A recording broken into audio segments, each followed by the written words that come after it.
Welcome to our 9th day of Mega Master Course, Manifestation Decoded, the secret behind the secret. I sometimes wonder, Shreans, how you must have come with such concepts and how you must have just got into this mesmerizing, the whole thing, the music, little details of each and every session or every meditation you have curated.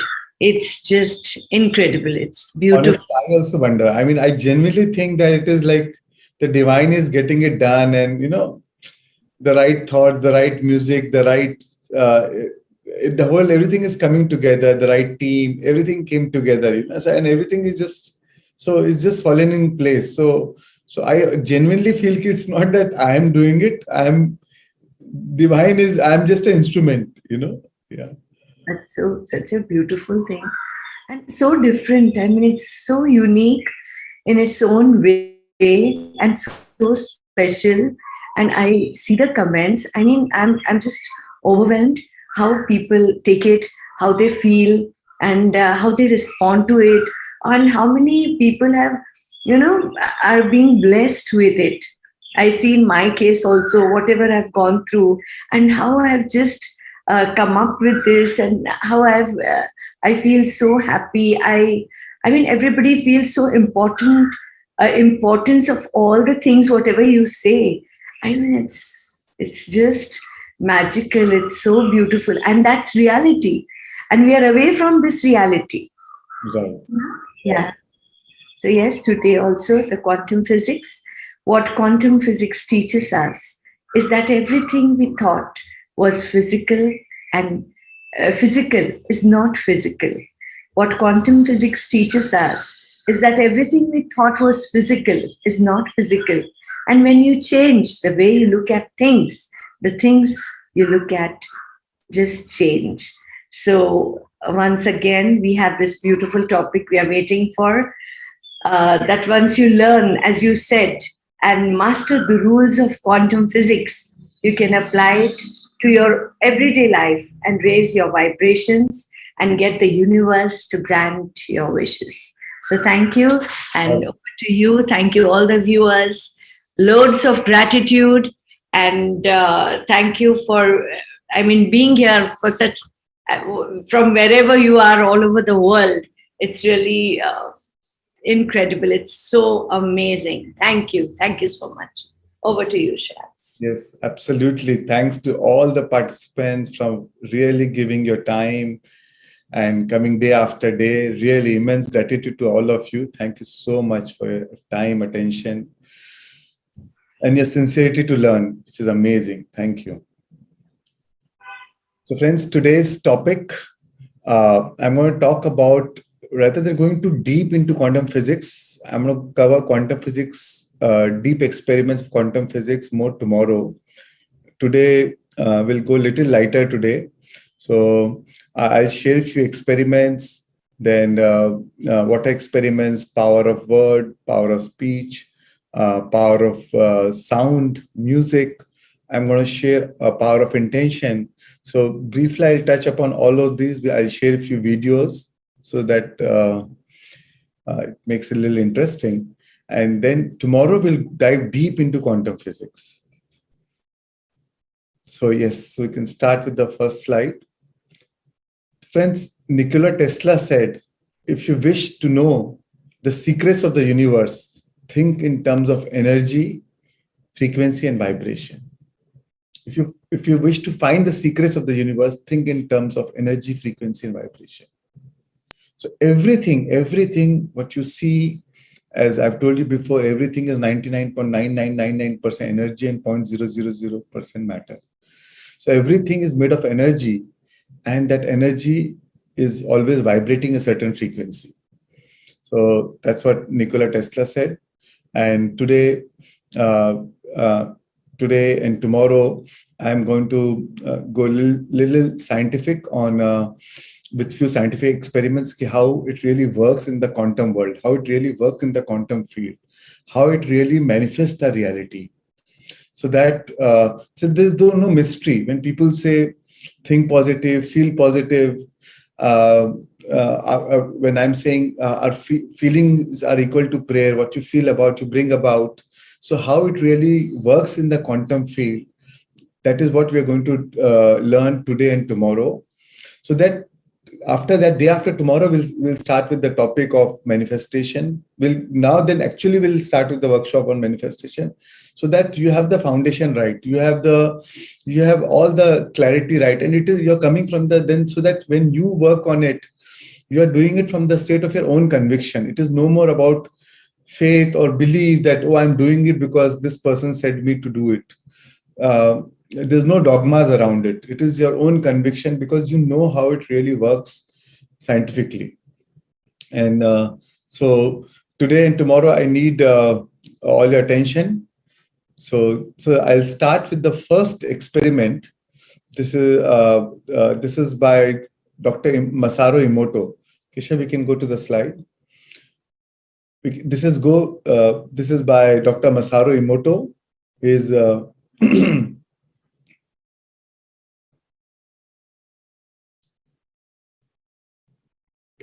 So he did a lot of experiments on water. He was a Japanese scientist, and he did some amazing research on water. And why the research on water is so important? Because 70% of our world is water. 70% of our body is water. So that's why this reveals so much about our thoughts, our intentions, our words, and how it influences the water. So what he did is, he in a laboratory, he picked up water samples from different parts of the world. So a tap water, water from a fresh springs water, or from a glacier, or a water after prayers, water when he gives some negative energy to water, or some bad words to water, then how the and then he froze the water, and saw it below below a microscope, and he saw that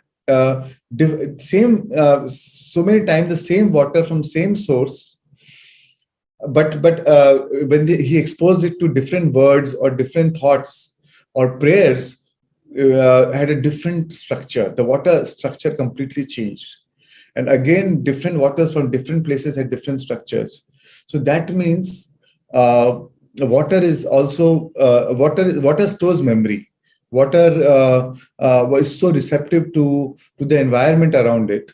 So and as I told you, 70% of the world is water, 70% of our body is water, and so every thought, every word, our whole environment is constantly having a direct influence on our body. So go to So here, this is how he exposed water to different. Let me first show you the experiment, and then we'll come to it. Keshav, you can play the video first.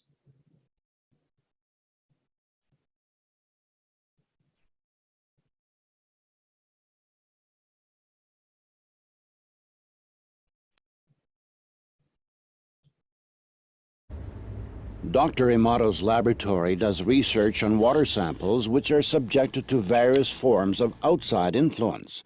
The impressions made upon the water are recorded by swiftly freezing it in a cryogenic chamber. This is what water heated in a microwave oven looks like. This is the effect of a mobile telephone. Somebody said, "Thank you" to this water. "Excuse me. You disgust me." Let us see how this type of water affects human blood. The doctor is drawing blood from a patient's finger. Using a special microscope, we shall be able to see the condition of her body from this drop. These are red blood cells, and they've lost their electrical charge, so they're all stuck together in a formation called a rouleau. Here's a huge symplast. Symplasts are associated with heart disease and arthritis and lung disease and many other conditions that could be coming in the future. The doctor asks the patient to drink a small amount of structurized water. After 12 minutes, the doctor again draws blood from the patient and studies it. So you can see that the cells then become buoyant, they become slippery, and they have their electrical charge, so they repel each other. That allows them to carry oxygen, and it means that we're changing the pH of the blood back to an aerobic environment rather than an anaerobic environment. I think that's utterly amazing that just drinking water could do that. In 1995, Dr. Emoto Masaru was the first one to record musical impressions on water. In Dr. Emoto Masaru's laboratory, they allowed water to listen to music, after which they flash froze the water. And then, under the microscope, they could clearly see the crystals that the water had formed. Here's what the music of Bach looks like.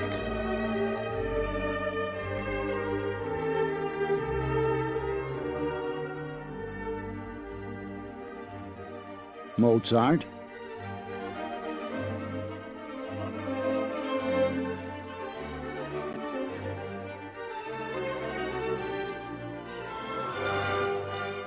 Beethoven.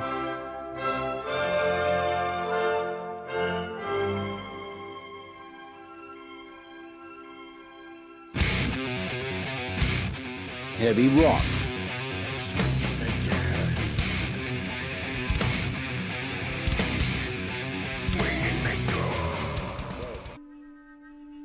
Dr. Emoto has conducted another interesting experiment. He placed rice into 3 glass beakers and covered it with water. And then every day for a month, he said, "Thank you" to one beaker, "You're an idiot" to the second,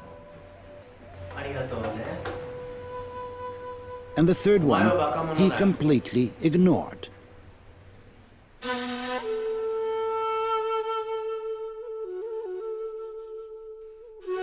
After 1 month, the rice that had been thanked began to ferment, giving off a strong, pleasant aroma. The rice in the second beaker turned black, and the rice that was ignored began to rot. Dr. Emoto thinks that this experiment provides an important lesson, especially with regard to how we treat children. We should take care of them, give them attention, and converse with them. Indifference does the greatest harm.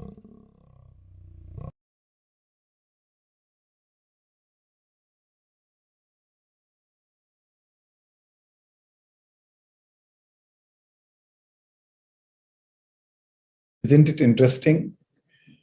And so we did the same experiment at our home with kids, and we found the similar results with rice.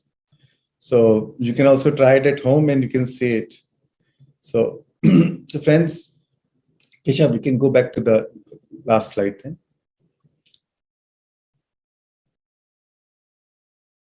So friends, in our Asian culture, or our parents always say, a lot of times in so many traditions, you start your food with prayers and gratitude to the farmers, to Mother Earth and everyone for the food on the table. So there was so much of meaning, because with that intention, you are changing the chemistry of the food, you're changing the energy of the food, and that is the energy intake you're taking. So it has so much influence on, and so there's a science now of how prayers has an influence on the foods we eat. So here, so this is the experiment which you saw when he said thank you to the water. This is how the water looked like, and his wisdom, truth, eternal, angel, I love you, peace. When he said you fool to the water, sorry. So when he said, "You fool," the water change is how he changed the whole molecular structure of the water chain. And he said, "You make me sick," against how it is evil. Polluted water before prayer and the same polluted water after prayer became a beautiful crystalline energy. So friends, so water stores memory. And so that's why every time we have to focus on the, with our intention has such a big influence on the matter around us, because 72% of the world is water, 70% of our body is water. And especially that's why when we talk about healing our body, first is we have to change our attention.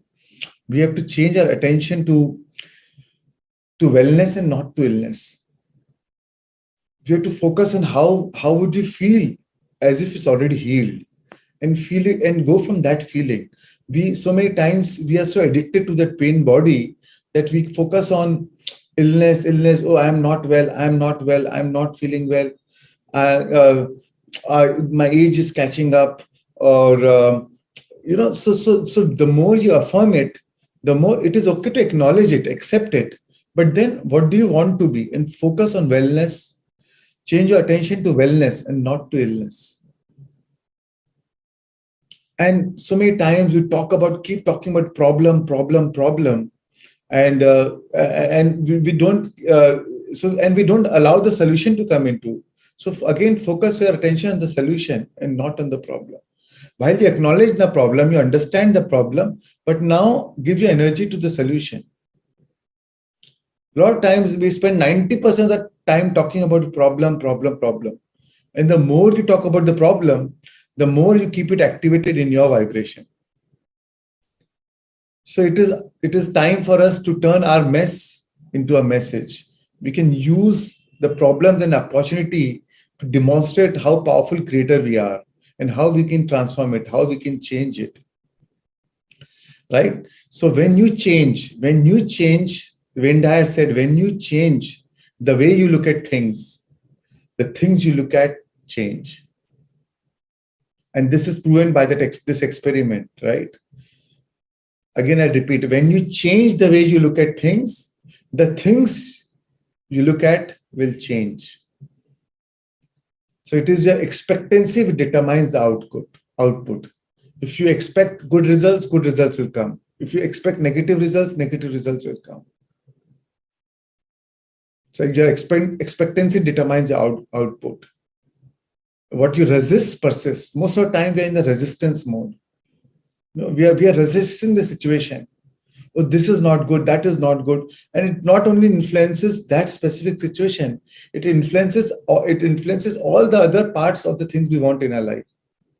If you're resisting the food you're eating, if you're resisting the clothes you're wearing, if you're resisting your work, if you're resisting your relationship, so don't think that resisting your work is also influencing everything around you.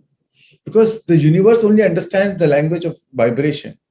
Doesn't matter if it is your work or relationship. When the universe understands the language of vibration, it will respond. You'll not be manifest other things in other areas of your life also.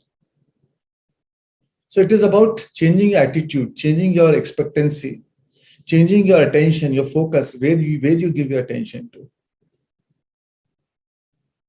That's why in the Indian traditions, in ancient scriptures, they say, Yad bhavam, tad bhavati. As are your thoughts and emotions, so is your reality. Yatha drishti, tatha srishti. As the way you look at things, so will be the world around you. So will be so will be your world around. So will be your world. So it's our choice to make a change, to make a difference. Yes, next. So now I'll show you another very interesting experiment, which is called the intention experiment. So this was done in a lab in in France, which is a institute of metaphysics in France. And what they did is they on a plain board they put a random generator. So when they put a random generator, so this is like a robot, a mini robot, and this it will move very randomly all around on the floor on the board which is on the floor. So it will move all around. And now what they did was they a newborn chick was put next to that random generator or a robot, and they started feeding the chick. The moment the chick was born, they started feeding the chick from that robot. And the chick started believing that robot is its mother, and got attached to the generator, to the robot. And wherever the robot will go, the chick will follow, right? Because the chick that the robot is feeding is every time the chick feels hungry, the robot feeds it. And then what they did is they put this chick into a cage next to that, closer to the robot, and they put the chick into that cage. And when they put the chick into the cage, when the chick was feeling hungry, the chick obviously wants to go back to the robot because the chick is feeling hungry. Now, when that happened, the robot, most of the time, they repeated the experiment time and again, the robot most of the time moved where the chick was kept. So imagine how it worked. I mean, just because the chick was there, the robot also moved closer to the chick. So I'll show you the experiment. I'll play the video, short video. There's no voice because the talk was in French.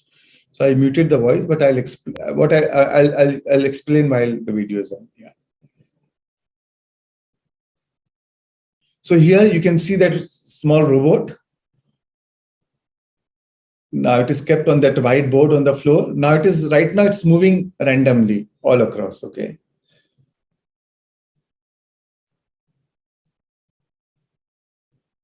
This is a newborn first day chick. Now they kept it next to the robot and they started feeding it from the robot. See.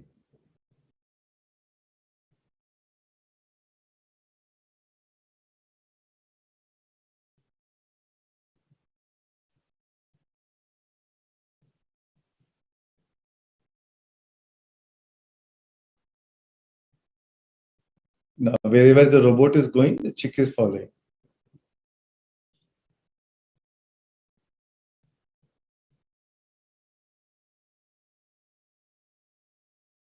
So now they put the chick in the cage, and the chick is crying for its mother. Chick wants to go close to the mother, which the chick feels that robot is its mother. And now you can see the movement of that robot. It is moving most of the time. Now it is moving closer to the chick.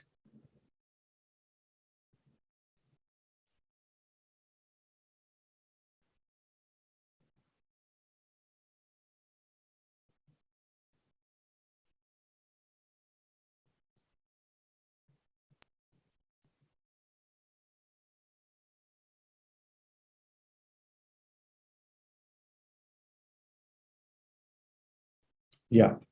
Go to the slide. Yeah, this one.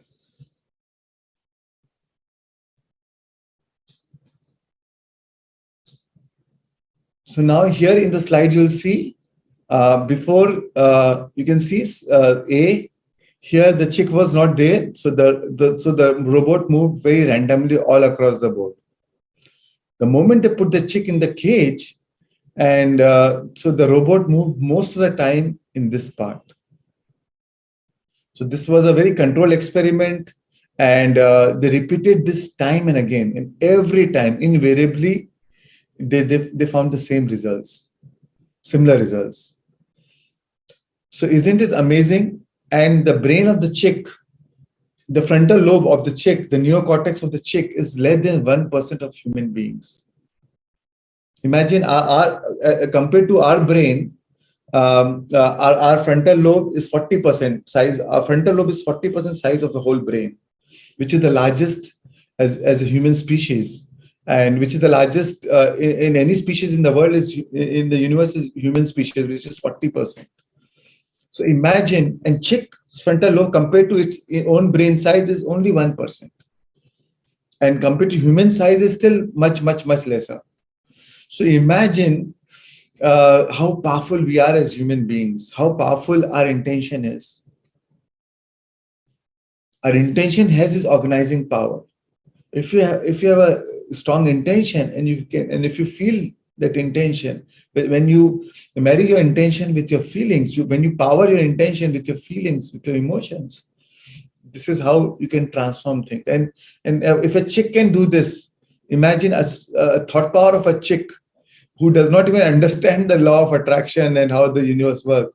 Just the thought power or the intention of the chick can make the robot move like that, which is a non and that robot is a non-intelligent object, right? It has no life. It's an inanimate object. In spite of that, it is responding to the chick.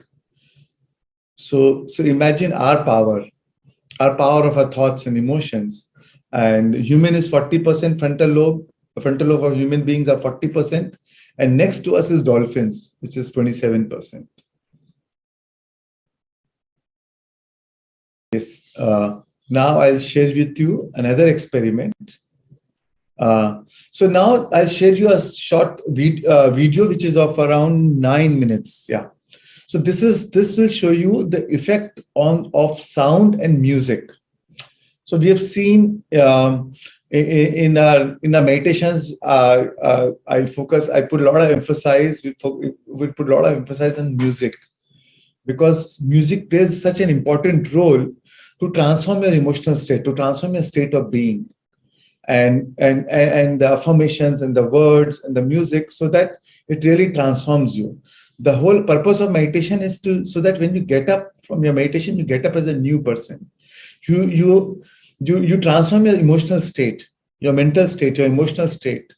It's a completely, so that the moment you get up from meditation, you have a completely new emotional makeup or a mental makeup. And unless that happens, really transformation is not really happening. So, and the whole idea of meditation is not just for meditation. The whole idea of meditation is to bring transformation in our life. And so for me, the barometer of meditation is how am I feeling at the end of the meditation? A lot of time people ask, how long should I do meditation? I say, as long as you don't feel the difference, as long as you don't transcend your thoughts and emotions, as you're not feeling that peace or the joy, the gratitude, the love in your heart, don't get up.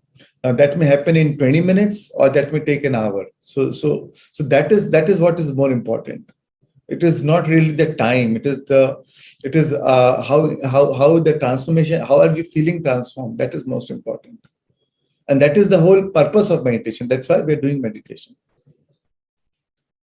So let me share this video and then we can talk about it. Rashri, so far okay? Fantastic.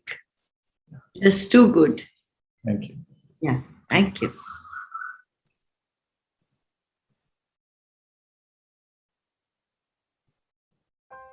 If you want to find the secrets of the universe, think in terms of energy, frequency, and vibration. Nikola Tesla. Although modern scientists are just now beginning to understand this quote from Tesla, ancient civilizations around the world had known of the power of sound, frequency, and vibration for thousands of years. In the essence of all religions and spiritual teachings, we can find how the ancients used the power of the words. This power has been utilized in the forms of prayers for Christians and Muslims, mantras for Hindus and Buddhists, and chants for the shamanic traditions. All of this shows us how words and vibrations have an immense power, which the ancients often utilized for many purposes. In this video, we'll examine not only are currently using vibrations and frequencies to alter and reprogram the DNA of living beings, and how the Tibetans used sound for levitating and transporting heavy stones. Of course, we'll also tell you how to use this wisdom for self-improvement so that you can live a happy, healthy, and fulfilling life. Let me share with you an interesting phenomenon you've probably heard of or experienced before. This phenomenon precisely demonstrates how powerful sound and vibrations are. When I was a kid, I remember that moving my fingers around the wine glass was strangely making a very high-pitched sound, and I was really surprised by it. But what happened as I kept making that sound was that the glass suddenly broke, and that made me even more curious. What I believed to be magic back then, now I understand through science. This unusual phenomenon is called resonant frequency. Every molecule and atom in this universe is vibrating at a particular frequency. Resonance frequency would be considered the specific frequency of that specific object or atom. Once you know the resonance frequency or specific frequency of an object or an atom, you can amplify its waves, making it so big that eventually it will break or destroy the object. That's what happens when we stimulate the wine glass with the frequency that matches its resonance frequency. Using the same principle, in 1938, a scientist named Dr. Royal Raymond Rife cured 16 terminally ill cancer patients. Long story short, Dr. Royal Rife designed a healing device using only electromagnetic frequencies to target and destroy any disease. This discovery should have completely changed the medical industry, but for unknown reasons, this information has been suppressed by the mainstream media and by Big Pharma. Although a massive campaign of suppression was conducted, many other scientists confirmed Rife's discovery by testing his frequency healing device. The result was the elimination of 60% of cancer cells from patients only through the power of resonant frequencies. Although the FDA made sure everything from this healing technology was destroyed, recently a professor of music by the name of Anthony Holland, who is also a composer, was always interested in the physical effects of sound, so he decided to assemble a lab to examine the effects of audio frequencies on microbiology. Dr. Holland created a non-profit organization for this purpose and began his experiments with harmless microorganisms like paramecium. What he discovered was that just like the wine glass, a particular combination of two related frequencies would completely shatter the targeted cells.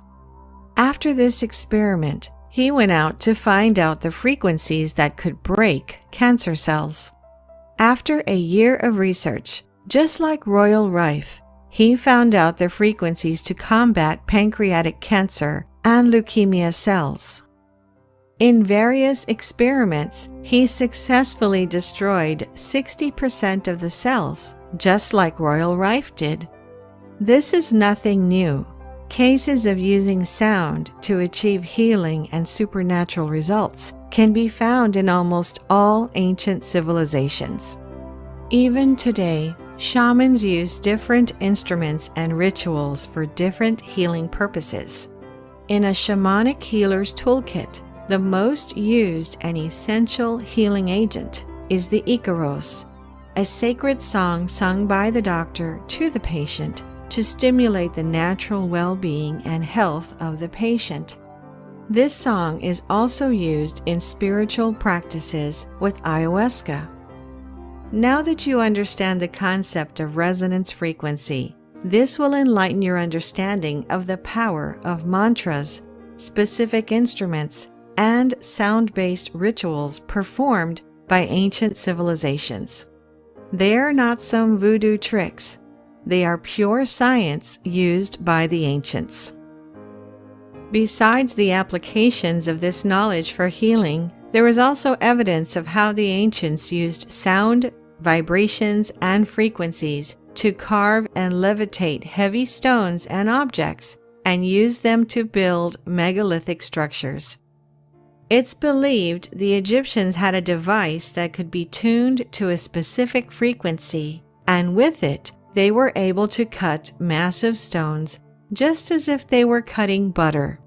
If you don't believe such technology could exist, just look at the Al-Nasla rock formation, located in Taima Oasis, Saudi Arabia, or the Puma Punku complex, with dozens of stones all cut with laser-like precision.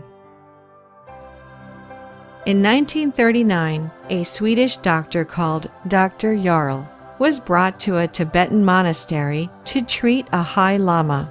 He stayed a long time at the monastery and became a close friend of the Tibetans. One day, the monks took him to a cliff where they were constructing a rock wall. As soon as they found a big stone that needed to be moved, 19 musical instruments were set in an arc, precisely 63 meters from the stone. There were 13 drums of different sizes and 6 trumpets, each of which was 3 meters in length. The monks started to play the instruments, and they all chanted a specific mantra. After 4 minutes, miraculously, the stone began to sway, and suddenly it took off in the direction of the cliff, and after 3 minutes of ascent, it landed on the top of the cliff. Dr. Jarl claimed that the monks were able to move 5 to 6 stones per hour using this method. He made 2 videos clearly recording this incident, but they were both confiscated by his employers as soon as he came back. In 2015, a device built by a team from Spain successfully levitated and manipulated small objects with just sound. And here's an interesting old video of an acoustic levitation device by Dr. David Deek.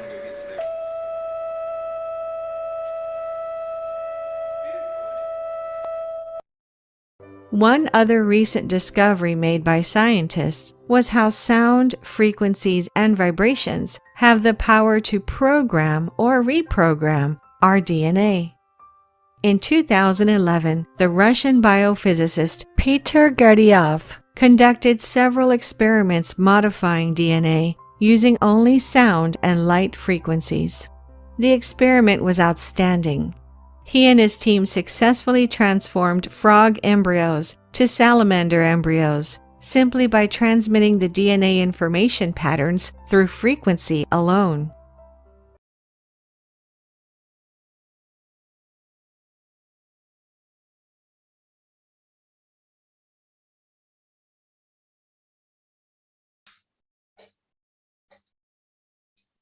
Isn't it amazing? I believe the future of medicine will be energy medicine.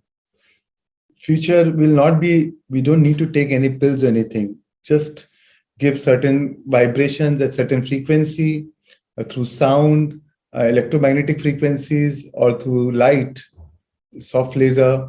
And we see now a lot of treatments are done through soft laser light. And a lot of devices have come out now, which passes electromagnetic current at certain frequencies and which are able to heal you. In fact, for cancer, Dr. Bockback developed a whole protocol where he passes microcurrents at certain frequency to heal cancer. And there are a lot of devices available in the market. There's a company in Canada called SOTA Instruments who sells these devices. You can find out SOTA Instruments, SOTA, SOTA Instruments. And or you can Google Bockback protocol. So it talks about all these devices. And Bockback discovered the cure for cancer through these energy devices.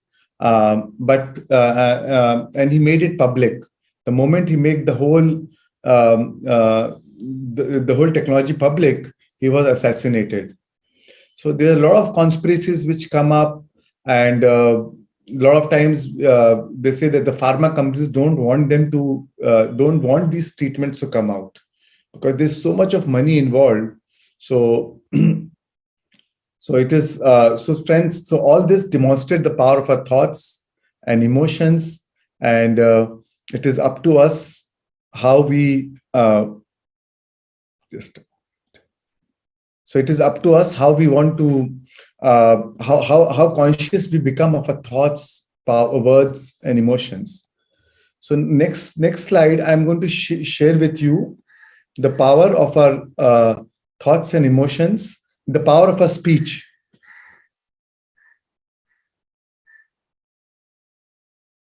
Yeah.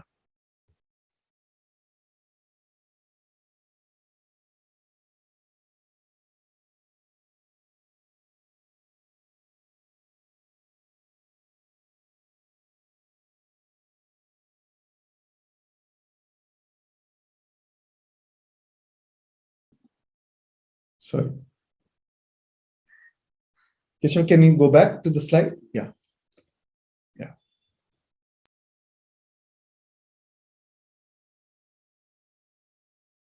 Yes. So friends, today I'm going to talk little bit about our power of speech, how our words are so powerful. So they say poor mouth is equal to poor life. What you speak manifest. So it's so important to be careful of our words, because every word you speak, actually every word you say is a blueprint that our mind and body works to make it real. That's why we use so many times we use affirmations to change our belief system, to change our vibrations, energy, and frequency, because every affirmation has its power. And the last video we have seen in the water experiment, the intention experiment, in the last video, how the sound has such an impact. So the words are like seeds. When you speak something, you actually give it life. And every word you speak, every word you say is a blueprint that our mind and our body works to make it real. So friends, whether you realize it or not, you are prophesizing your future through your words. And with repetitions, it becomes reality. Because the more you repeat it, the more intensely you start feeling it. And it is the feeling which gives more power to the words. The more you feel the words which you're speaking, or with more intensity you say those words, the more is the power the more is its power to manifest. So the words are the windows or they are walls. They can sentence us or they can set us free. So words are energy and cast spells. And that's why it's called spelling, because it casts spells on someone, right? Or on yourself. So many times we affirm that and in the matter of some strong emotions or rage or anger, we use some words with so much of intense emotions, and we thought that, oh, I was just angry, so I said that. But because you said it with such intense emotion, and those negative words has such a powerful impact, not only on others and also on you. And when you use it with such intensity, it also influences the emotional state of the other person. And that words that person may remember maybe even after 20 years. So Angela, there's another spiritual lady, I'm forgetting her name. So she said people will forget how you made them, people will forget what you did for them, but people will never forget how you made them feel. And it is your words which influences the feeling of everybody around you. So change the way you speak about yourself and you change your life. But what you're not changing, you're choosing. And that's why so many times we say we can't do this, I can't do this. So if you think you cannot do this, you will not be able to do this. If you keep fighting for your limitations, you got to keep it. So that's why don't talk about the problem. Talk about the promise. Talk about the solution. The more you talk about the problem, the more you keep it active in your vibration. So when you verbalize the thought, you give it a right to come to the pass. Every sentence you speak actually is an affirmation to yourself. So that's why be impeccable with your words. Come what may. It's sometimes if you're not in a good emotional state, then silence is golden. It's better to stay silent. And when you're in a right emotional state, then you can speak. Then you can deal with this issue. So physical health depends on what goes into your mouth. And your mental and emotional health is reflected by what comes out of your mouth. The way the person speaks, you can determine what is his mental and emotional health. And labels and vows of self-fulfilling prophecies. So many times we take vow that I am going to see you and I am going to do this, and we even curse somebody. But all this is energy and vibration, and the first thing it influences is you. So any kind of when you put labels on people, judgments, all these labels, vows of self-fulfilling prophecy. So always express what do we want the other person to do differently in a positive language. So many times you're not liking what the other person is doing, right? So at that time, always express what we want the other person to do differently in a positive language. First talk about how good first talk about, even if you want the person to change, first talk about 3 things that is good about the person.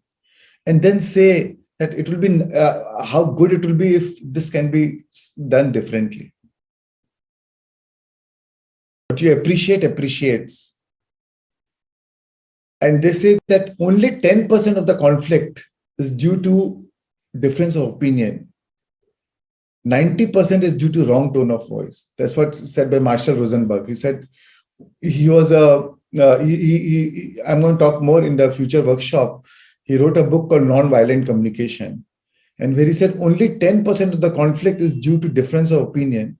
90% is due to just wrong tone of voice. So whenever you say anything, say request, not demand. Demand response is either submissive or rebellion. And both are not good. But that is how we do to our children. Because we have power over them, we're always say it as a command or a demand. And that's why a child either becomes very submissive or either becomes rebellion. And use the positive aspects of each other to tune into what you really are. When you're using the positive aspects of others, you are actually, that will help you to tune into your inner being, to your goodness. Catch others doing right rather than doing wrong. The moment they do right, appreciate them. But we focus on how somebody is doing wrong. And then we'll keep chasing that. We'll keep harping on how they did wrong, why they did wrong. Because that makes us big. And actually that is we are only feeding our emotional state. So I'll share you one story of Thomas Edison. Thomas Edison was one of the greatest scientists US has ever seen, the world has ever seen, who discovered the light bulb. So what happened is Thomas Edison was not a very good student. So the teachers used to keep complaining the mother, and the mother always believed in her child, but eventually and he was not able to cope up with the rest of the students, and the teacher said that we have no choice but you have to expel him from the school because he is not at all able to cope up with the class. And the teacher sent the letter to the mother, and Thomas Edison asked his mom, what is the letter about from the school? So mother said that to Thomas Edison that they are saying that you are a super intelligent child, you are extremely genius, and because of that, you are not able to. Because of that, and the other students are not able to cope up with your intelligence, and that's why I'm removing you from the school, and I'm going to give you homeschooling. And Thomas Edison believed that to be true. And all his life, he believed that I am a genius, I am a genius. And her mother kept motivating him and showed his belief in him. And he became the greatest inventor. Only when his mother died, he got this letter from his mother's closet. And when he read that, he was in tears. He realized that how his mother instilled that confidence and belief in him, and that changed his reality. So friends, we have the power. We have the power to change others' reality, our own reality to our words. So be careful of how you speak, what you speak. So now I'm going to share you a last video. Initially, there was a scientist, there was a German scientist called Chladni, and he discovered sometime in 1800s called Chladni plates. So he discovered how the effect on sound and music has an impact on matter. So he exposed the sound to different frequencies of sound, and with that, on that plate he put sand. He put sand on the plate, just random sand on the plate, but with different. When he exposed the plate with the different sound frequencies, it formed different shapes.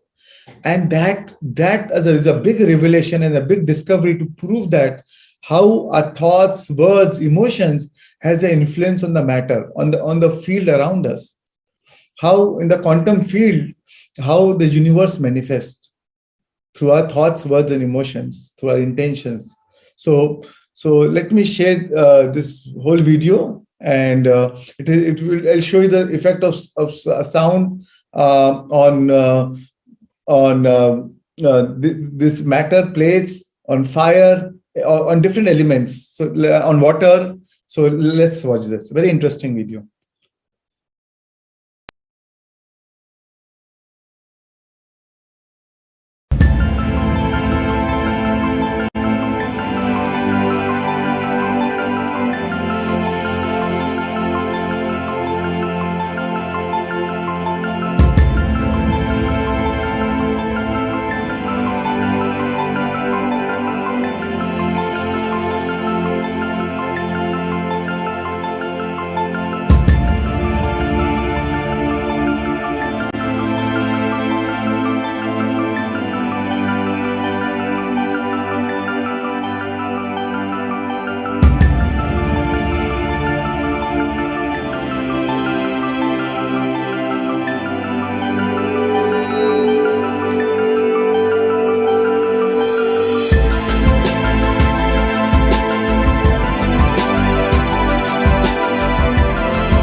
Thank you. Here I come to the end of my presentation today.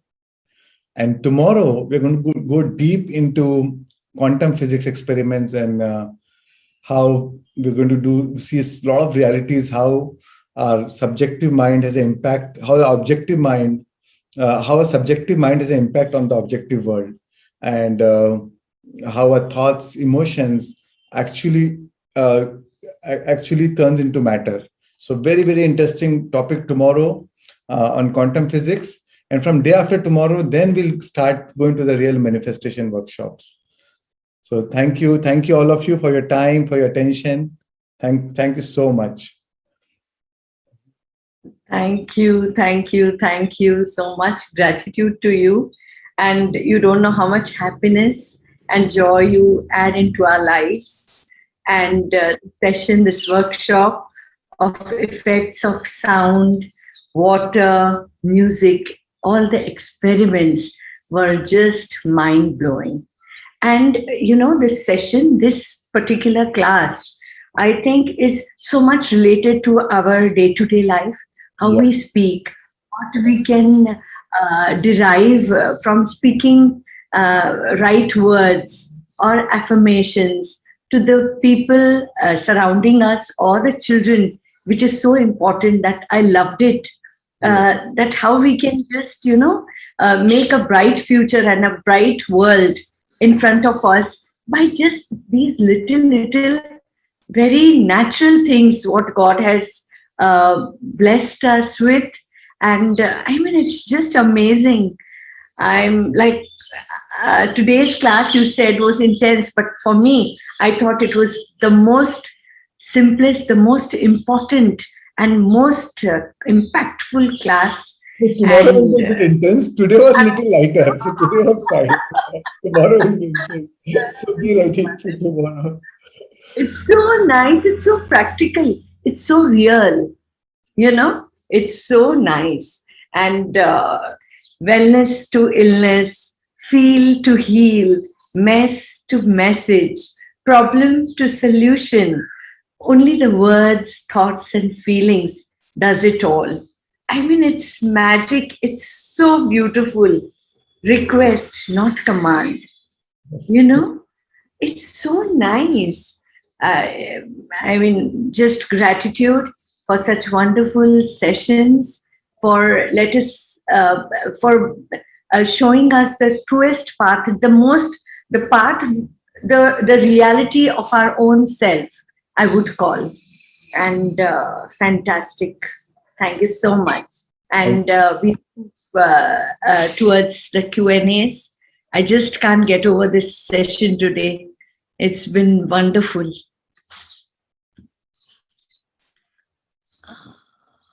Yes. So we can take Q&A for all including today's session or the past sessions. Yeah. Yes.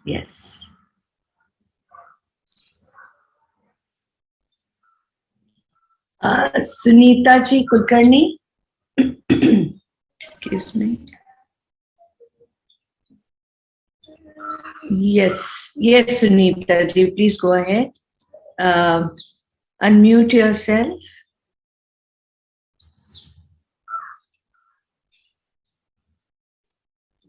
Yes. Yeah, please go ahead. Yeah. Namaste, Shreyans. I'm Sunita Kulkarni, Shilpa Kulkarni's mom from Imperial Tower. Okay, lovely. Oh, yeah. Okay, thank you. Okay.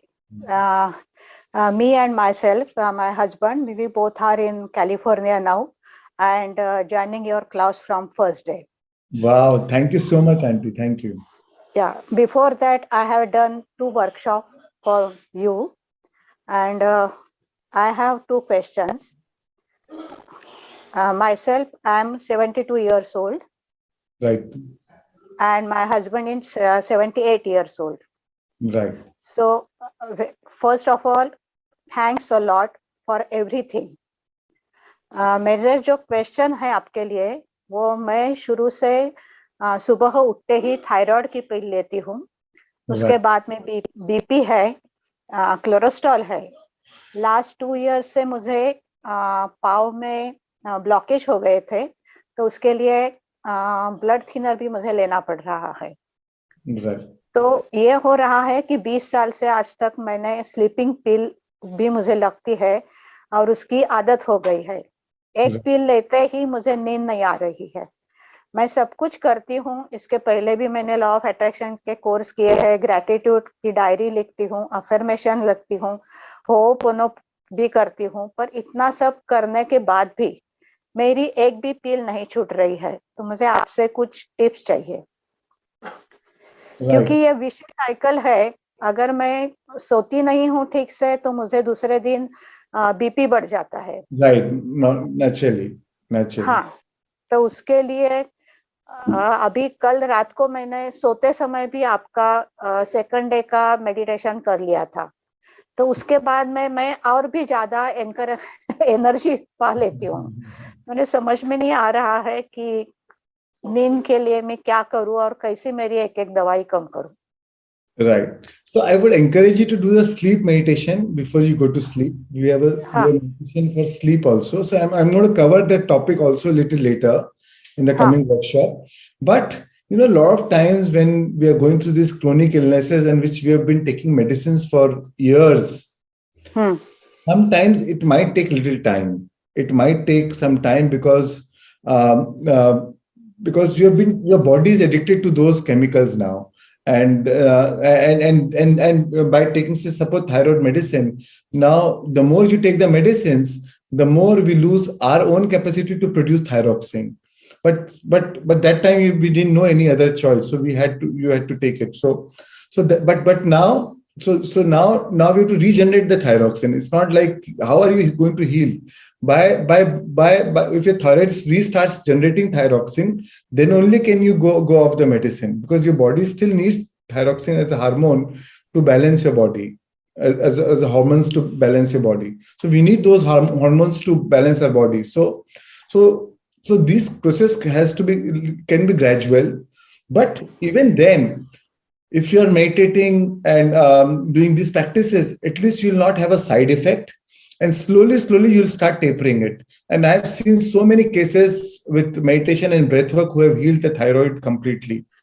And even sleeping problem, a lot of times it is about, as Varun shared in the neuroscience class, how we release cortisols, and because of cortisols, we release less melatonin. So the idea of sleeping is when you're changing a circadian rhythm, you have to, your brain should start producing melatonin. Now, for so many years, if you're taking the sleep meditation medicines, the more you take the sleep meditation, the more melatonin stops producing, and the more you're dependent on that. So that shift might take some time, and also it is about your belief system, and that's why focus on how you want to be. Focus on how would you feel if all your medicines is gone, if you're already healed, if you imagine yourself that you are you have no thyroid, you are sleeping so deeply, so well, you are waking up so fresh. So focus on that feeling. A lot of times we want to heal, but our focus is on illness. Okay. I have this problem, I have this issue, I'm doing this, but it is not working, this. So the focus is, and which is fine, which is natural. I mean, it's part of the human experience. But the challenge is, how can you focus, change your attention to your wellness? How would you feel if you're already healed? So even if you're not healed, even before the healing has happened, you do not wait for the healing to happen to feel whole. So, and that is what we are going to learn in further manifestation classes. How do you feel it before it has already happened? And you visualize it. We use the power of visualization, imagination, and the power of emotions to feel it as if it's already happened. And then the magic starts. And that is why I've taken so many days to actually come to that topic, so that we have the right foundation and the right framework to address it. So, and then you'll have the right conviction to actually follow that process properly. So it's just a technology, and what we are going to learn is the technology of manifestation. And whether it is health, wealth, relationships, you can heal everything. And this is I'm very confident that you will be able to heal yourself completely and you'll go off. Yeah. Okay, पर मैं हर दिन लिखती हूँ कि मुझे 7 घंटा शांत झोप लगी है, पर वो मुझे भी पता होता है कि ये मैं झूठ लिख रही हूँ, तो भी एफर्मेशन के लिए हर दिन डायरी भी होती है मेरी कि मुझे इतना इतना अच्छी सी नींद आ गई. तो आपको मुझे नींद की गोली बंद कर देना चाहिए या क्या करूँ? No, you can slowly taper off. अगर आप एक पिल ले रहे हैं, जो भी डोज ले रहे हैं, अगर 100 mg ले रहे हैं तो आप 75 mg ट्राई करिए, फिर 50 mg, धीरे धीरे कम करते जाइए. Okay, thanks a lot. Don't shock your body all of a sudden कि एकदम से बंद कर दिया and your body is not able to adjust it. So go slowly, you know. हाँ. बीपी बढ़ जाता है और यहाँ पे अभी कैलिफोर्निया में है तो और डर लगता है कि मैं बंद करूँ या ना. That's why I'm saying go slowly. Don't take a drastic change. Okay, thanks a lot. And I'm going to show you exactly how to heal yourself in the coming manifestation classes. You'll know exactly how to do it. It is not just about affirmation. It is about your feeling. What feeling are you writing those affirmations? What conviction are you writing those affirmations? And that's why a lot of times affirmations are not working because it is not because our belief systems are not changing. We're writing because somebody told कि अरे लिखने से काम हो जाएगा. But it doesn't work that way. So that is what I'm going to take up in the next in this coming week only. We are going to address that. Okay. Yeah. Thanks a lot. God bless you. Thank you, Auntie. Thank you. Yeah. Thank you, Sunita ji. Yes, Ish, please unmute. Yeah. Good morning, everyone. And thanks for the whole team to put a lot of efforts to make it successful. And it's a very beneficial. And I have one question. Because I am a regular meditator, when I'm doing in a very silent mode, then I'm able to cope up. I can able to sit. But when I'm doing this meditation and sometimes, so what happened actually in mid of it, like the thoughts are very, sometimes coming very condensed. And I'm going somewhere else, and sometimes it's very, shocking thoughts are coming, and so I'm not able to consider. And mid of it, I'm able to losing my grasp on the meditation, and suddenly, most of the time, I'm opening my eyes. So that's what I just want to know, because if I'm doing in a very silent mode, then I'm able to cope up to sit for 2 or 3 hours. But now when I'm doing, I'm not able to cope up. Even although I'm wake up by 3:30 and I'm doing my regular 4 o'clock meditation, that I'm very easy to do. But when I'm doing by 6 o'clock, so I don't know what is happening actually. So it doesn't matter. Follow what works for you. I mean, some people like guided meditation, some people like with music, some people like silence. So your experience is the best guidance system. You know what's working for you and do that. So and also a lot of times we judge our experiences ki, oh, my meditation was not good, and because you feel frustrated because you know that when it was good you were feeling so good. But take it easy. Don't make it. It is not something. The whole idea is to be in a state of easiness. So don't do it. Don't stress about it. The whole idea is to distress. And we stress. Oh, so take it easy. Someday it may be good. Someday it may not be good. I mean, every match, the best player also does not play the best match every time. No? So it is fine. So this is how it is, and this is how consciousness works. So just take it as a part of a journey and take it easy. अगर किसी दिन ऐसा भी हो तो accept it कि ठीक है यार आज नहीं हुआ, laugh at it, but tomorrow I'll do better. Tomorrow will be better. So it's fine. So no worries. Yeah.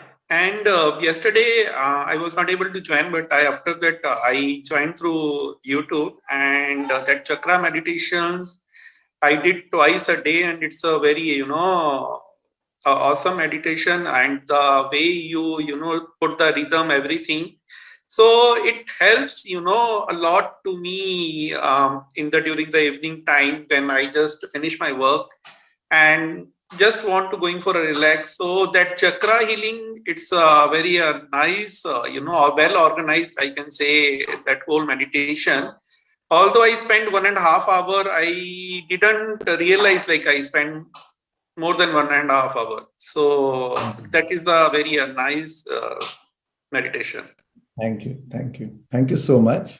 So somebody asked in the chat if they want to send donation. So our foundation, we don't take donations. So, but for Pyramid Valley International, we accept donations. So I'm going to share more details about Pyramid Valley International. It's a public trust, and where we teach free meditation, free food, a lot of events, workshops we do without charges. Few events we also do with charges. So I'll share the video maybe in a day or two, and then you can send the donations to Pyramid Valley. Yeah. So thank you so much for offering that. Thank you. Thank you, Shreyan. Thank you. Yeah, thank you so much. Saurabh Ahuja, can you please unmute? Yeah, please go ahead. Thank you. Good morning, sir. And I just want to ask you, in the beginning today, you said that you said we are the instrument. At the same time, we say that we are the creator. So could you just describe what, because both of this is a bit contradictory. We are the creator and we are the instrument. Yeah, very good question. Yeah, that's nice. I'm happy you caught that. Huh? Actually, from last 3 days, the same thing was going in my mind, and I was just searching for the answer. And today morning, you just said this. Yes. And so we are both. So as we are the creators, because we are the extension of the source energy. So from that angle, we are the creators, right? Now, and as the whole business workshop is about creation, so that way we are the creators. But at the same time, it is not. We are not alone. We are only the speck of the consciousness, with so many consciousness, with so many forces around us. And when you are aligned with that source energy, so we are the creators, but at the same time, we are also the doer, and the universe uses it as an instrument for channeling its purpose, for channeling its own energy, for channeling its own intention. And because you are vibrating at the same frequency, you are aligned with that same energy frequency, they chooses you to do this. So like for me, when I talk about this workshop, a lot of people say a lot of hard work has gone through, but or the meditations, honestly, I enjoyed the whole process. And I sometimes the music will just pop up, and somebody will send this music, somebody from YouTube, and you wonder, or when I'm focusing on one topic, I want to make a presentation on this topic, from different places, all of a sudden those topics will pop up, some write-up will pop up, and you'll wonder how easily it is coming to me, so then it is not your hard work. See, that it is not your hard work. It is some divine energy which is doing its own work, and you are only the instrument, because there's no way I can take credit for whatever I'm doing, because I know that it's not my intelligence, or it's not my hard work. And sometimes I get out of the room, I am back to normal. I also need to learn what I was teaching. So my journey starts then, because now I need to put in practice what I have actually taught. So then I know that I am only the instrument. It is not that I am some really wisest master, or some saint, or some enlightened master, and I know it all. And no, I mean, I know where I am. So that's why I say I am only the instrument. But at the same time, I am a creator. I am a creator that the fact that we are doing this workshop, I have put an intention that I want to do this workshop. I put an intention, this time, last time I had 3,000 participants, this time I want 7,000 participants. So I put an intention, and I desire for more. But so you put an intention, you desire. But had it been, if only 2,000 would have attended, I would have still been happy. So the whole idea is to be content, be satisfied by what it is, and eager for more. And it is a natural desire of a consciousness. It is a natural nature of our consciousness to desire things, no matter at what stage of enlightenment you are. Even when Buddha became enlightenment, it was his natural desire to not teach people, to roam around world, places to places and teach. And he would only get satisfaction if he would teach. If Buddha became enlightened and imagine if he would have taught anybody, he would have been restless.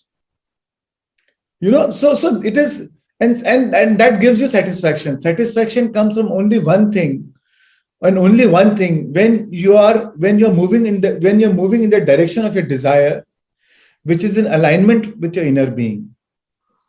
Right. And when then you manifest your desires, then you know that you are a creator, but at the same time you are also an instrument. The universe is creating through you. Right. And that's where we also shed our ego, right? We don't say that. Otherwise, again, spirituality also has its own way of bringing up the ego. Oh, I did it. Now you create a different world then, I have 5,000 people, 7,000 people attending live in my workshop, and I'm boosting everybody and looking for that popularity. So it can also bring up that. So at one level, you created it, but at the another level, it was only you were only the instrument. Right. So right. Thank you, sir. Thank you for explaining this, and thank you for this wonderful, lovely sessions that you are doing. Thank you. Thank you, Saurabh. Thank you. So nice. So well answered, Shreans. Yeah, Smita ji, can you please unmute? Smita से. Yeah. मैं स्मिता सेठ हूँ मुंबई से. जी. और okay. And thank you very much for everything what you are giving. मैंने पहले भी बोला कि मेडिटेशन मैंने कभी किया नहीं है, लेकिन आपके साथ करने में इतनी मजा आ रही है.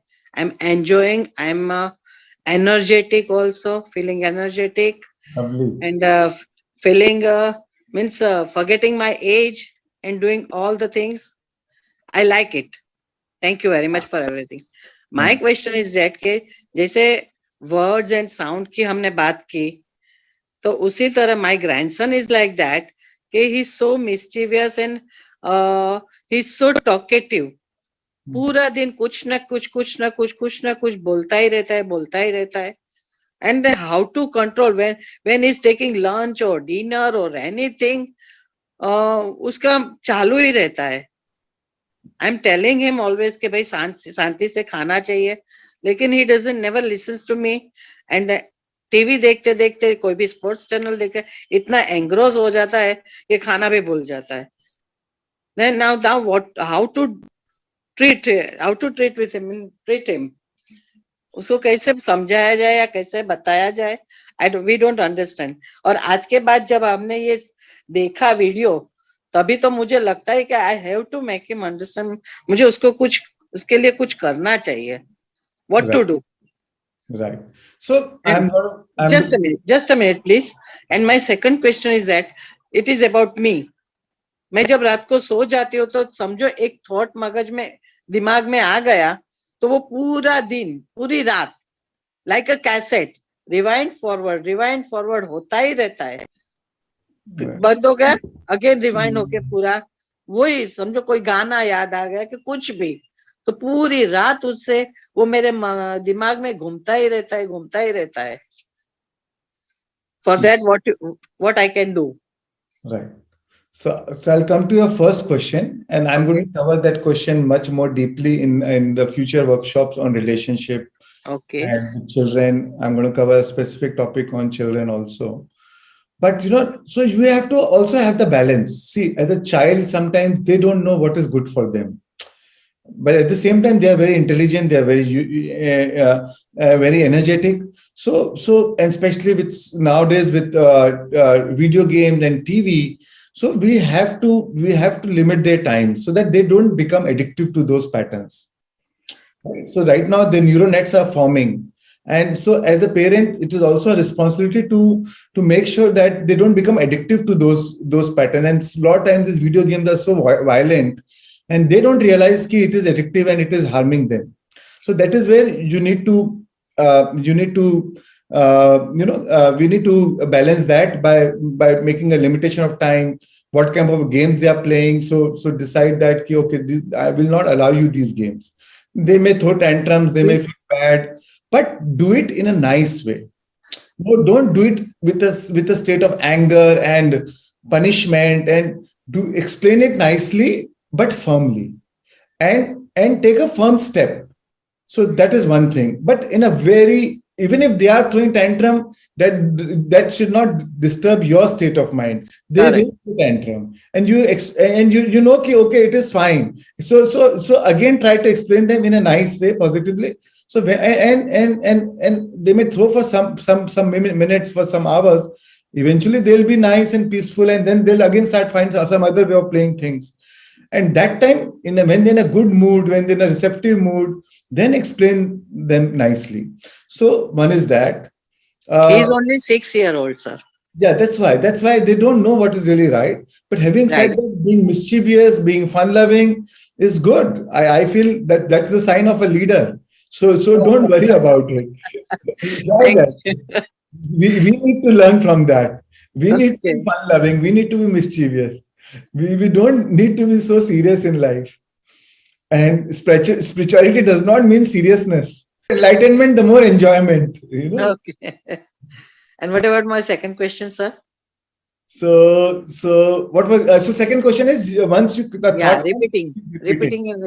So I believe that by the end of this 28-day workshop, it will break that pattern. Okay. And while meditation, I feel sleepy. Which is good. No worries. Yeah, that's fine. Okay, sir. Thank you very much. Thanks a lot for everything, what you are giving and what you have taken. Thank you. Thank you so much. Selvaji, please unmute. Hi, Shreans. Good morning. Yeah, good morning. And this is my second workshop. Actually, I'm doing it. And every day I follow your YouTube video, like night sleep, and then morning, whenever I'm down, I follow the manifestation. So I started doing meditation from... Just tell me, Selva, where are you from? What you do? Okay, I'm from Bangalore, actually.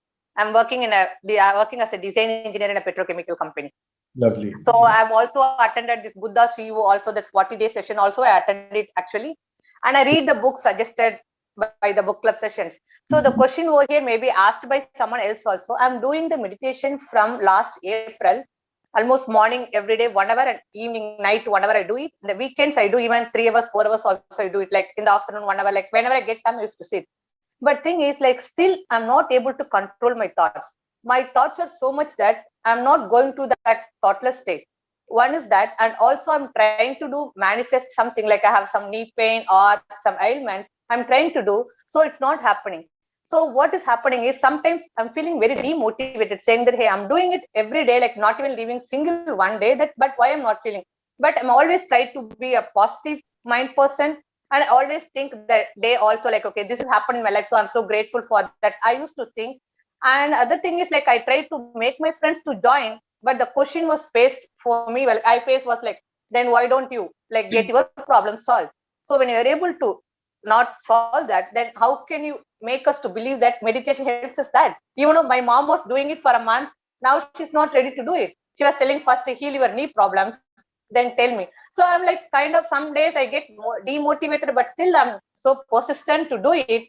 But I just wanted to understand, maybe am I doing something wrong that I'm not able to control my thoughts, or I'm not able to manifest?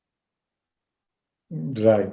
So I'm going to cover very deeply in from day after tomorrow. We're going to talk about manifestations, and I'm going to cover exactly. I'm going to answer you what is the thin line, what is the missing link, and I know what is the missing link, but I'm going to cover more deeply.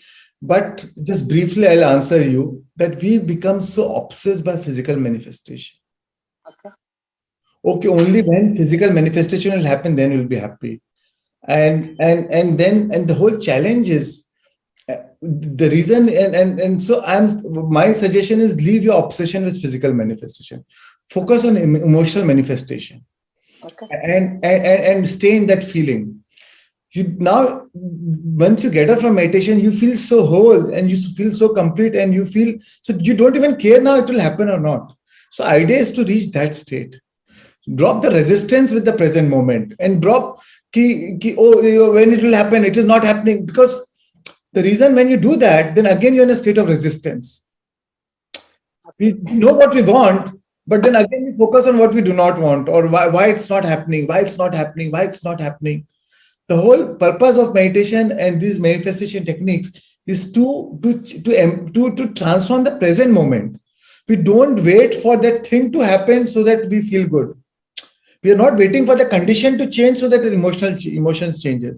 The whole idea is that transform an emotion now, and independent of the outside environment and the condition, so that the condition and eventually the condition will change if you can stay in that emotion. The problem is, if we don't see the evidence of that coming into our life, we lose the trust, we lose the faith. And then we say, oh, it's not happening, it's not happening, it's not happening. This is all bogus, it doesn't work. But idea is stay in that emotion. And once you stay in that emotion, then eventually will come a point where you'll not even care whether it happened or not, because you are enjoying everything. What you do is for an emotional payoff. If you do this, then you'll feel good. But you're feeling good independent of that. But the way of law of nature works, or the way of law of attraction works is, if you're feeling good, then you will attract it anyways in your life, because the universe will resonate with your feeling. We saw today video, your resonance frequency. Are you resonating in that frequency? So ask yourself, is it my resonance frequency? Am I aligned with that frequency of what I want in my life? Am I already feeling that emotional payoff as if it's already there? Or I'm waiting for that to happen so that I'll feel happy. So then your meditation is just a ritual. It is, again, we make meditation also a ritual. So it is not a ritual. It is a true transformation exercise now. Not okay, when that will happen, then it will transform. And I'm doing meditation for that. Yes, these are tools and techniques, but the transformation has to come now. You are accepting the present moment now. So the first thing is acceptance of the present moment and eager for more. That should be approach. Satisfaction of what it is, content from what it is, and eager for more. Of course, we want more, we want better, we want eager for more. But first is being happy and satisfied with what it is. Even though your knee has an issue, but there are still 10 things where you can be grateful for, you can be joyful for. Yes.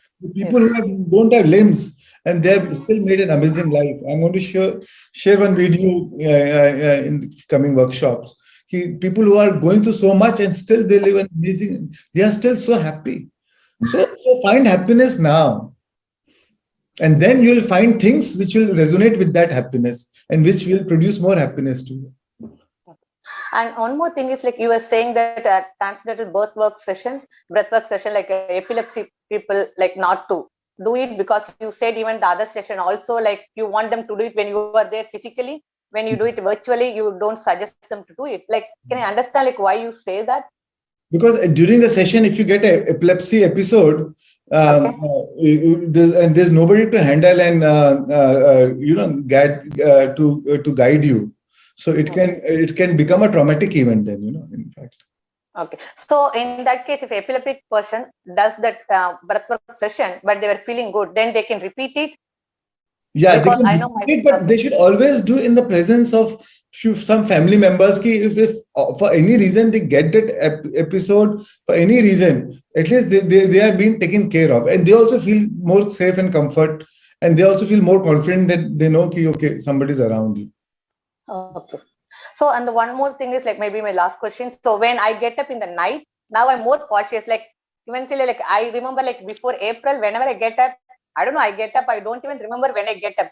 But when I get up, I'm just like, I start thinking about the good things, because I believe that when I start attracting, like thinking about the good things, like it happened. So I feel like I'm attracting more. So I'm being more cautious now. So is that because of the meditation, the change I'm seeing it? Yes, it's absolutely. And which is superb. The whole idea is to be very cautious of your thoughts, very conscious of your thoughts. So which is not cautious, conscious of your thoughts. So which is good, which is a good thing. Yeah. So the thing is, like maybe from April I'm doing it, there are some changes happening. Maybe I'm not observing or I'm not feeling that is the right. Because the other thing is, when you say that feel gratitude, I think Simba, about Simba, and what I'm saying is just keep some patience now for a few more workshops, okay, and you'll get all your answers and clarity. okay. Thank you. Yeah. Thank you. Thank you. Bye. Thank you so much. Thank you so much. Varshina ji, please go ahead. So how many now? You can take. I think we'll take Varshina ji and Okay. Venkata Ramarao. Okay, you can take these last two. Yeah, please.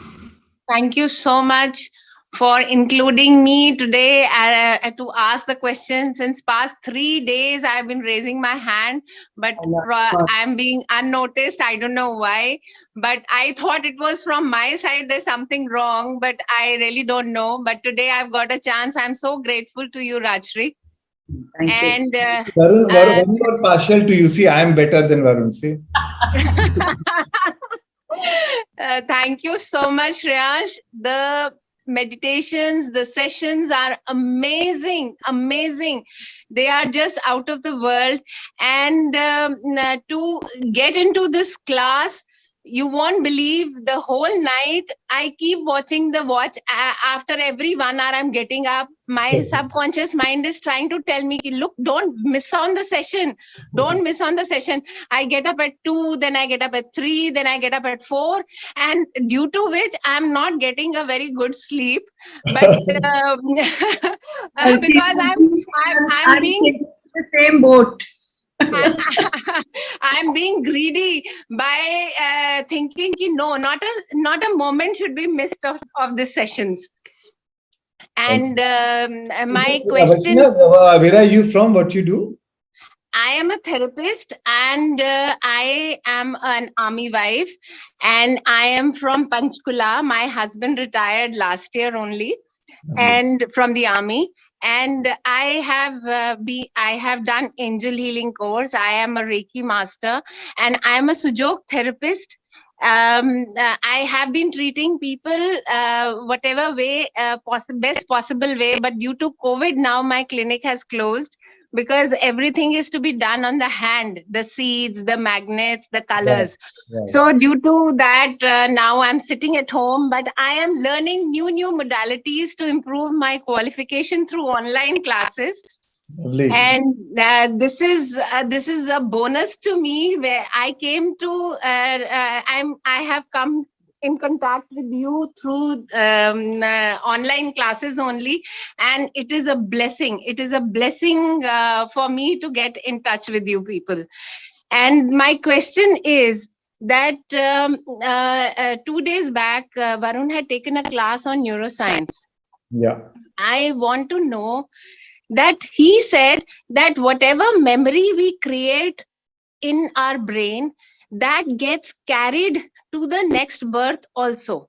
But when we die, the brain also is finished at the time of the last ceremonies which happen to the body. But then how does our memory gets transferred to the next birth? I know about karmas, that karmas get carried over. But how does the memory get carried over to the next birth? Right. So very good question. So what happens is, the memories are stored in our consciousness.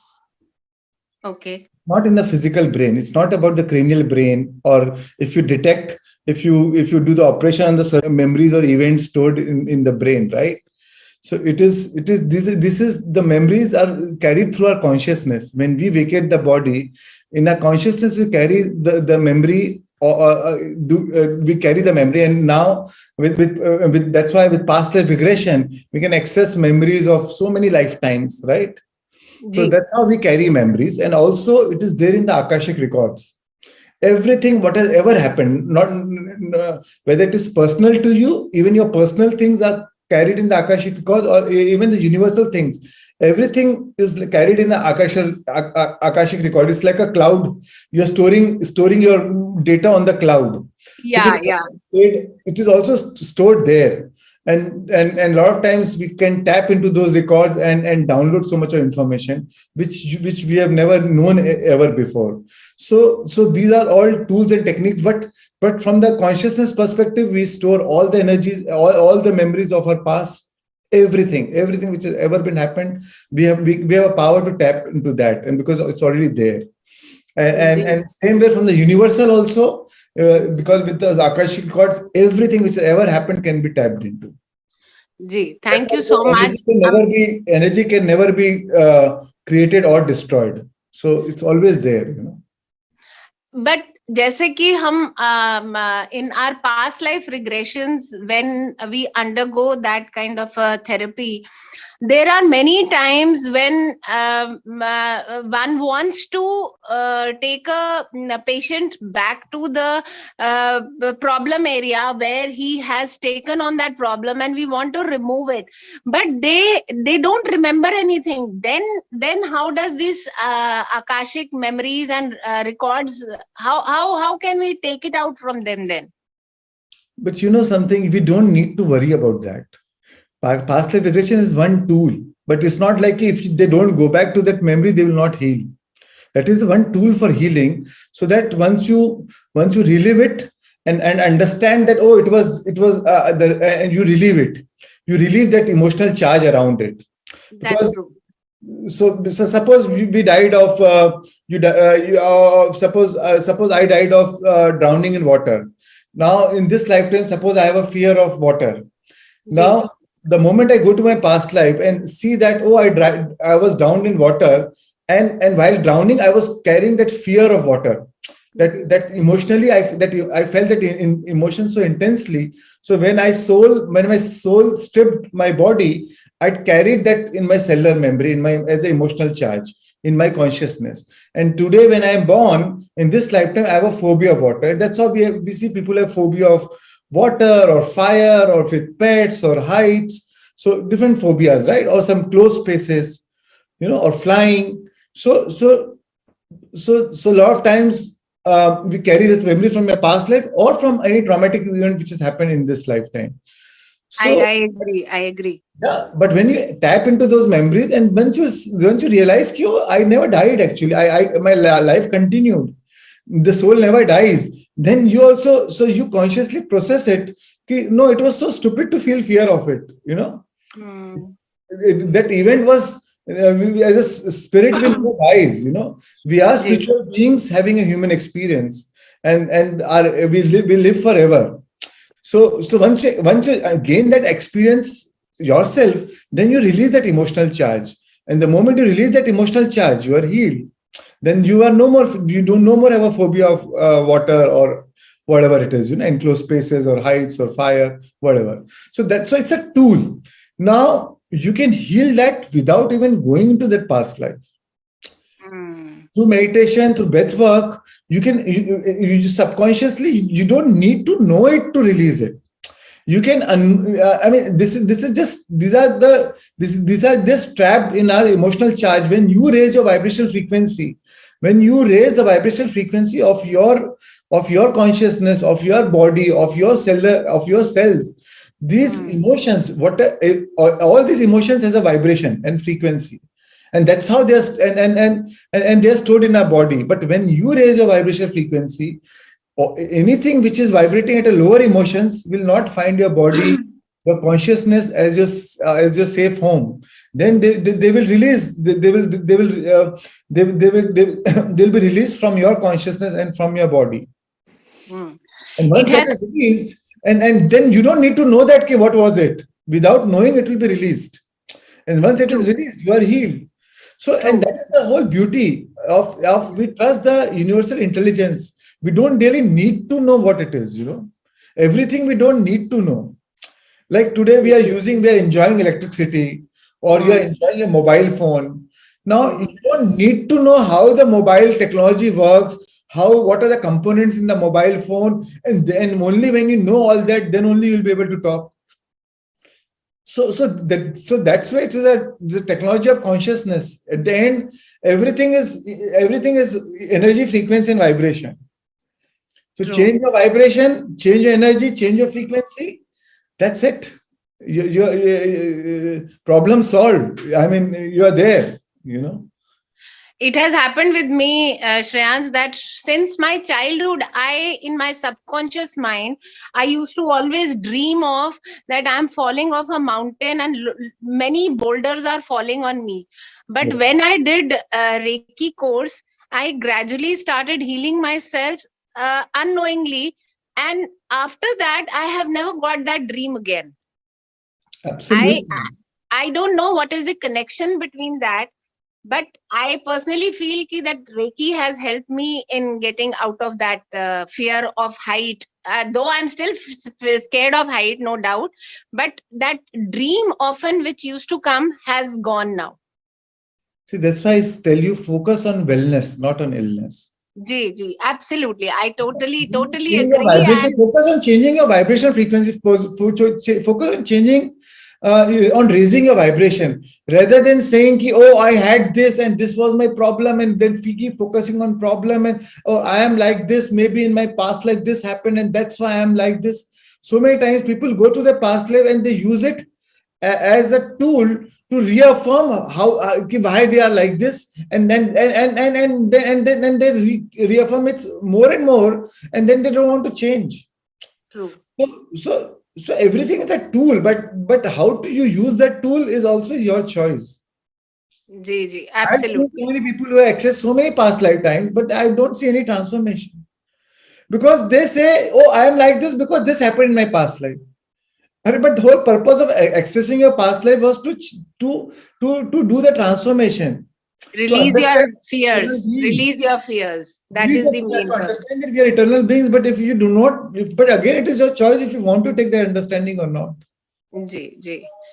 So sometimes ignorance is bliss. If you don't know anything, but you focus on your vibration, it's good enough, you know. Very true. Absolutely. Thank you so much, Shreyansh. I'll not take much of your time because other participants are also waiting. But it is amazing and awesome. Thank you so much. Thank you, Varshina. Thank you. All the best. Thank you. Thank you so much. Dokuji, yeah, please unmute. Yes, sir. This is Ramarao from Hyderabad, Tamil Nadu, Telangana. Yes. Okay, sir. Actually, now what my question is this quantum theory applicable to human beings?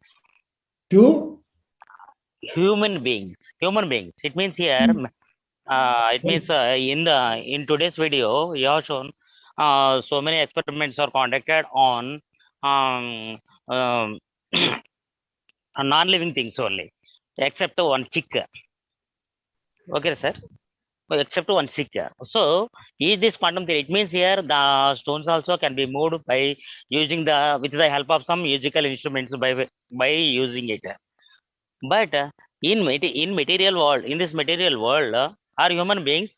This quantum theory applicable to the human beings? I got your question. Living thing. Yeah, I got your question. That is the question. So yes, okay. Very much applicable, and the water experiment shows, right? 70% of our world is water, 70% of our body is water. And tomorrow we are going to show you a few experiments which is on human beings and how it works on human beings, on our genetic expression. We are going to do all those experiments. We are going to know about all those experiments tomorrow. Yeah. Okay, sir. Thank you. Thank you very much. Thank you so much. Shreyansh, we'll just take one last. Okay. Varshaji Prasad. She has been, I don't know whether she's there now or not.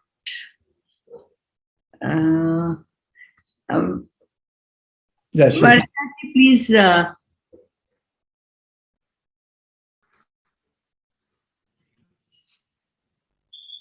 Varshaji Prasad. Yeah, please. Go ahead. Can you hear me? Yeah. We can hear. Yeah, please. Just go ahead. Just tell your where are you from, what you do, and go ahead. Sorry, I would not like to share where I am from, because my question is says that, I'm very sorry. I would not like to share that. Up to you. Yeah. Okay, so I just want to, I have been trying to ask you from the first day, because the meditation, when it started, it's all about, staying positive and, focusing on the good things, and like you said that focus on wellness and not on illness. But then my husband, my spouse, is such that he is negative on all aspects of life. He'll be circumspect about everything he does. He'll be doubtful about everything, and he creates those doubts even in our relationship. There's always arguments and fights, and he's a very, very negative person. I want to help him, but then all this meditation and everything, he finds all these things very stupid. I just don't know how to help him, and I don't know how to help myself in this environment. I just don't know how to stay positive. So could you please help me with that? Sure, Varsha. I'm going to cover a lot in manifestation and relationships. When we go on relationships, I'm going to cover more in detail. But, a lot of times we create our own reality. We have drawn situations into our life. So we chose our life partners and we created a reality in our life. And we have drawn that into our life for some lessons to learn. And we grow it through contrast. We grow because of the contrasting situations. So sometimes we choose a young soul. If you're an old soul or a mature soul, and since you're into meditation, maybe you chose young soul. So and it was a soul contact which will help each other grow. Now, focusing so much on changing that person is not possible unless that person wants to change. But what you have power, so rather than losing your power on trying to change that person, that's his choice, and you accept him to be the way he is. It is his journey. You allow him to the way it is. So drop your resistance. Why is it not changing? Why is it like that? Accept him to be the way he is. Now, whether you decide to be with him or not to be with him, it's your choice. Whether in spite of, and if you choose to be with him, how to still drop your resistance and how to still focus on your transformation is still your choice. So that is the choice you have to take. and that is the only power you have. And if you change your vibrational frequency, either your husband will change, in a sense, your husband attitude will change, or the husband will change. So, or you may have some new person in your life, or whatever it is, or may not. So whatever it is. So what I mean to say, when you change your vibrational frequency, you will change your environment around you. And you trust that process. Just trust that process. So focus on your vibrational frequency. And you'll never know how the magic happens. And that is how the law of attraction works. And there's no exception to it. Nobody has been the exception. Nor am I, nor are you. So don't focus on why my husband is negative and he is not understanding. He does not believe in it. So respect his belief now. Why are you carrying? Why do you think that your spirituality is only the right thing? It works for you. It's not about the spirituality. It's about how he approaches things. Again, I leave him out of the equation. Whatever you do is for an emotional payoff, right? What will happen if your husband is good? What will be your emotions? Tell me. I don't know. Maybe I'll feel happy. Okay. So your emotional payoff is happiness, right? Yes. So at the end, that is your emotional payoff? Yeah. Ultimately, that's all I want. So can you find your happiness within yourself, independent of him? That's what I'm trying to, but I can't find ways, because I stay with him. It's that. I understand. Then you have a choice. Then you have a choice to stay with him or not to stay with him. No, again, I think I don't have a choice. So even if you don't have a choice, then you have to find a reason independent of that situation, how to find your happiness within, to cut off from that situation and how to continue to stay in that right emotional state. And trust me, universe is magical. It will give you in a way you least expect. You will wonder how things have changed, how things have transformed. And logic does not produce magic. Your logical mind will defy it. But trust the process. And I'm going to talk more about it deeper in manifestation and relationship. And hopefully you may get clue. I cannot solve your problem. I can only give you the tools and techniques to solve it. At the end, it's your choice, Yeah. Okay. Thank you so much. Thank you. Yes. Thank you. Thank you so much. Thank you so much, Shreans, for answering so brilliantly. All the questions were answered so beautifully, and thank you all the viewers, all the participants, all the friends all around the world for being here and forming such a beautiful community. Today's, again, the workshop was amazing. I don't have words. Breath is the bridge which connects life to consciousness, which unites your body to your thoughts, your feelings, and your words. Listen with curiosity, speak with honesty, and act with integrity. So that's all. That's is energy, frequency, and vibrations. So breathe, breathe, and breathe. Thank you so much, and loads of gratitude. Thank you. Thank you. Thank you all. Thank you so much for the gift of your attention and your time. Thank you. See you again tomorrow.